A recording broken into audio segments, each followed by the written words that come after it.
I never imagined that coming home from an ordinary Tuesday at work would end with me staring at a fresh tree stump and questioning how well I really knew the man who had lived next door for almost 8 years. If someone walked onto your property while you were gone and erased something that had been part of your life for 3 decades, would you lose your temper first, or would you stay quiet and let the consequences speak for themselves? Looking back now, I honestly think the silence ended up hurting a whole lot more than any shouting ever could. My name is Nathan Caldwell. I'm 48 years old, and I live just outside Asheville, North Carolina, in a neighborhood where everyone waves when they drive by. Everyone pretends they're friendly, and everybody somehow knows everybody else's business. When my wife, Melissa, and I bought our house almost 15 years ago, the first thing she fell in love with wasn't the kitchen or the hardwood floors. It was the giant white oak standing near the back corner of our yard. The previous owner told us he had planted it shortly after his daughter was born, a little over 30 years earlier, and every summer it stretched a wide blanket of shade across our patio. That tree became part of our family's routine without us even thinking about it. Our son learned to throw a baseball underneath those branches. My daughter tied a rope swing to its strongest limb when she was 11. Every 4th of July, we'd drag lawn chairs beneath it because it stayed 10 degrees cooler there than anywhere else in the yard. Funny how something can quietly become part of your life until the day it's suddenly gone. Our neighbor, Colin Mercer, moved in about 7 years after we did. At first, he seemed like a decent enough guy. He worked in residential construction, always had a different pickup truck in the driveway, always seemed to have another remodeling project going on. We'd chat over the fence every now and then, borrow ladders from each other, even shared beers during one neighborhood barbecue. I never would have called us close friends, but I figured we respected each other. Then about 2 years ago, he started talking more and more about the small pond behind our properties. His backyard sat slightly lower than mine, and from his deck you could only see part of the water because my oak filled in during the spring and summer. The first comment sounded harmless. Man, if that tree wasn't there, you'd have the best view in the neighborhood. I laughed and told him maybe, but I'd rather have the shade. He smiled and dropped the subject, or at least I thought he had. Over the following months, he'd make little jokes whenever we happened to be outside at the same time. Still hanging onto that old tree, he'd ask with a grin, "You ever think about trimming it back?" I always answered the same way. Nope. It's healthy, it's on my property. And honestly, I like it exactly the way it is. The conversations never turned into arguments, but looking back now, I realized something I missed back then. Every single time we talked about that tree, Colin wasn't asking. He was testing. He wanted to see if I'd eventually give in. Then came that Tuesday. I pulled in my driveway just after 5:30, and something immediately felt wrong. The sunlight was pouring straight across my backyard in a way I'd never seen before. For a split second, my brain couldn't process it. Then I saw the empty space. I walked through my back gate almost in slow motion. The grass was covered with sawdust. Tire tracks crossed my yard. Fresh wood chips were scattered everywhere. And in the middle of it all sat nothing but a flat stump, smooth enough that you could still smell the fresh cut. I actually stood there without saying a word for nearly a minute. It felt less like somebody had cut down a tree and more like somebody had erased part of my family's history. Melissa came outside after hearing the truck door slam harder than usual. She looked past me, covered her mouth, and whispered, "Nathan, where's the tree?" Neither of us needed to ask what had happened. I walked straight next door and found Colin rinsing off his driveway like it was any other afternoon. He glanced up, saw my face, and didn't even look surprised. "Hey," he said casually, leaning on the hose. "Looks a lot more open now, doesn't it?" I stared at him for a second, honestly waiting for him to laugh and tell me it was some insane misunderstanding. Instead, he shrugged. It was practically on the property line anyway. Besides, you never really used that corner. I could actually feel my heartbeat slowing down instead of speeding up. That's the strange thing about real anger. Sometimes it doesn't explode. Sometimes it becomes perfectly calm. I asked him one simple question. "Did I ever give you permission to touch anything on my property?" He rolled his eyes. "Come on, Nate. It's just a tree."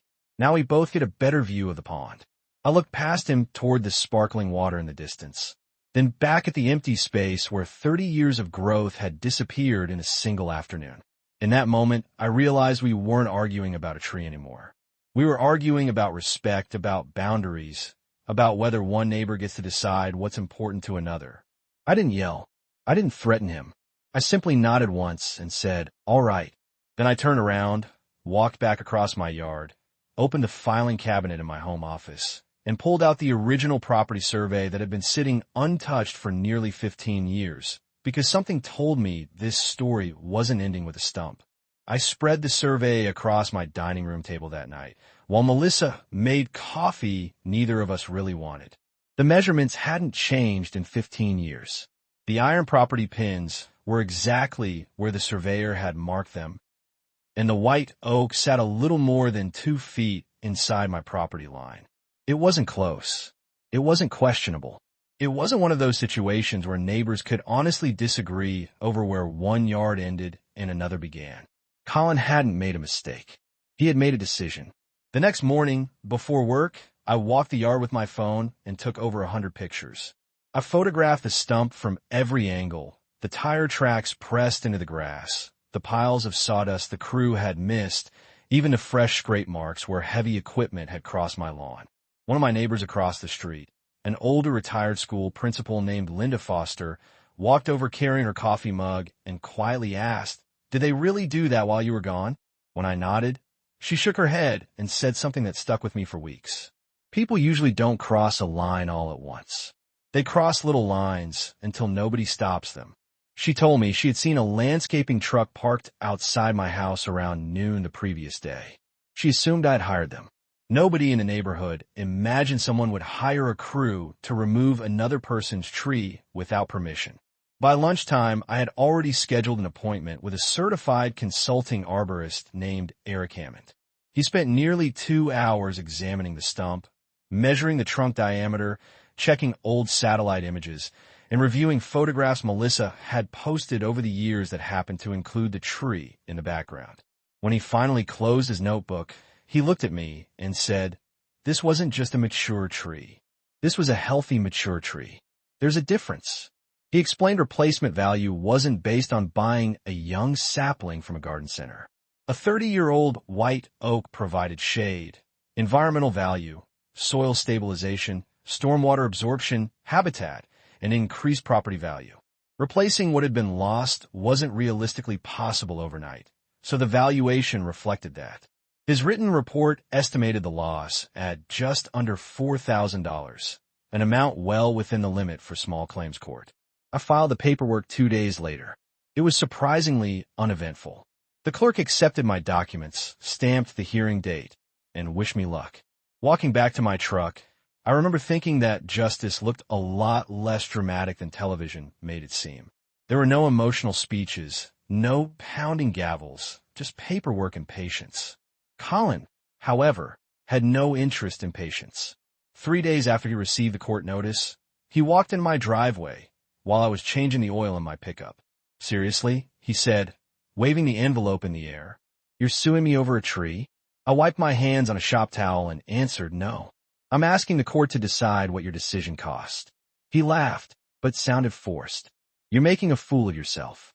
"Maybe," I replied. "We'll let the judge decide that too." He walked away muttering under his breath, and for the first time I noticed something I'd missed before. He wasn't confident anymore. He was irritated because I hadn't reacted the way he expected. He wanted an argument. Instead, he got paperwork. A week later, Eric called and asked if I wanted to hear something interesting. Apparently, while preparing his report, he'd reviewed topographical maps and historical drainage data for our lots. He explained that mature trees don't just stand there looking pretty.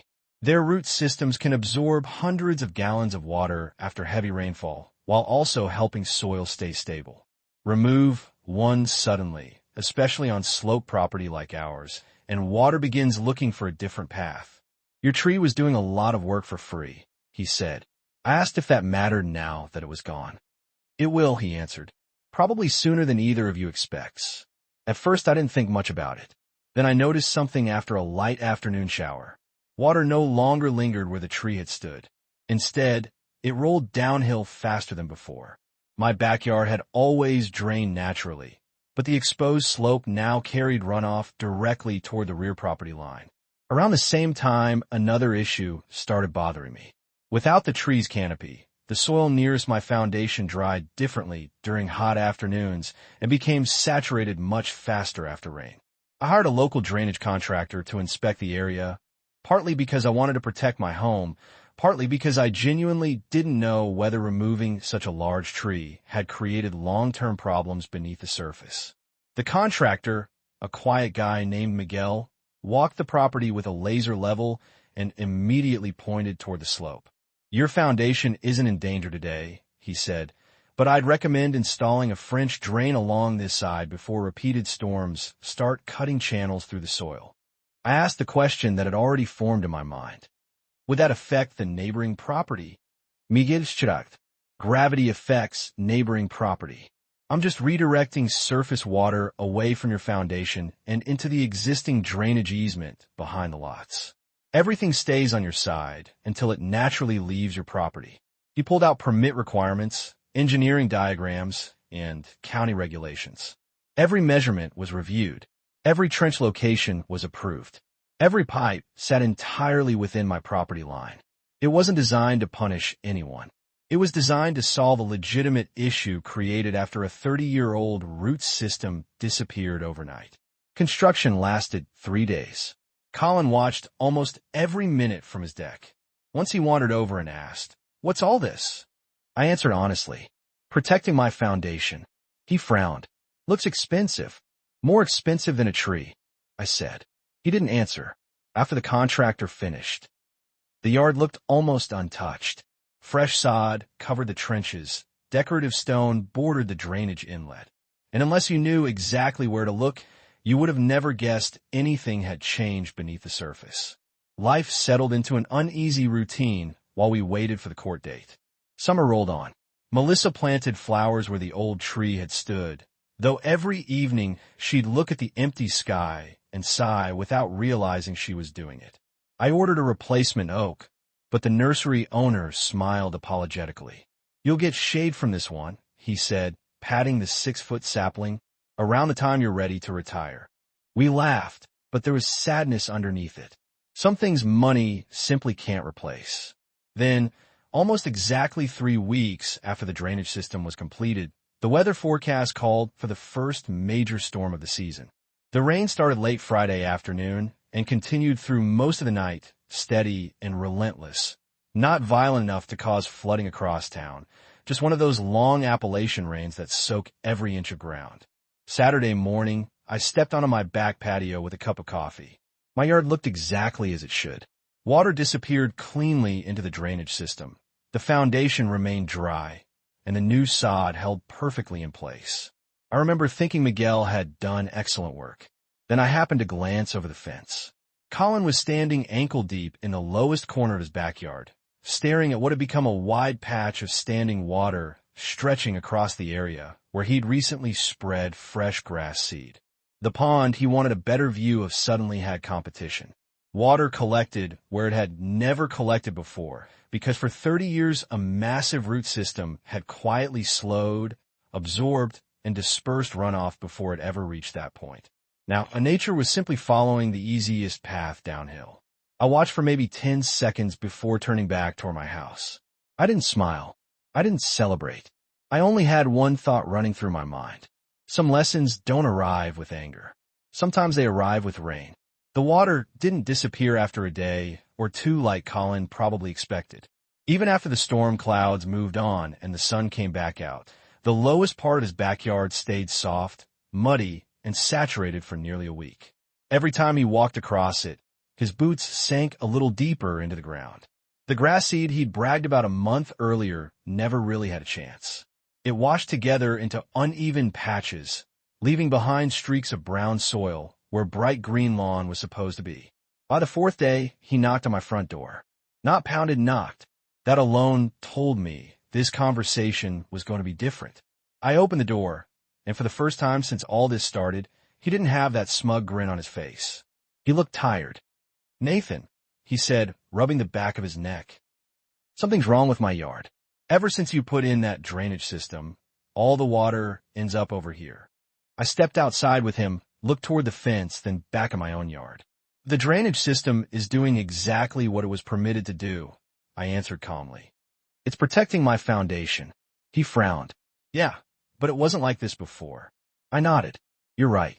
Before, there was a 30-year-old oak tree with a massive root system absorbing and slowing down thousands of gallons of runoff every season.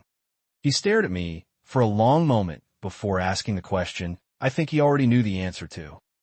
But you're saying the tree mattered that much? I looked him straight in the eye. I tried telling you it mattered before you had to cut down. Neither of us spoke after that. There wasn't really anything left to say. Nature had explained the rest better than either of us ever could. 2 days later, just 48 hours before our court date, my phone buzzed while I was eating lunch at work. It was a notification from my bank. A transfer had been deposited into my account for the exact amount listed in the arborist report, along with reimbursement for the filing fee and the consultation costs.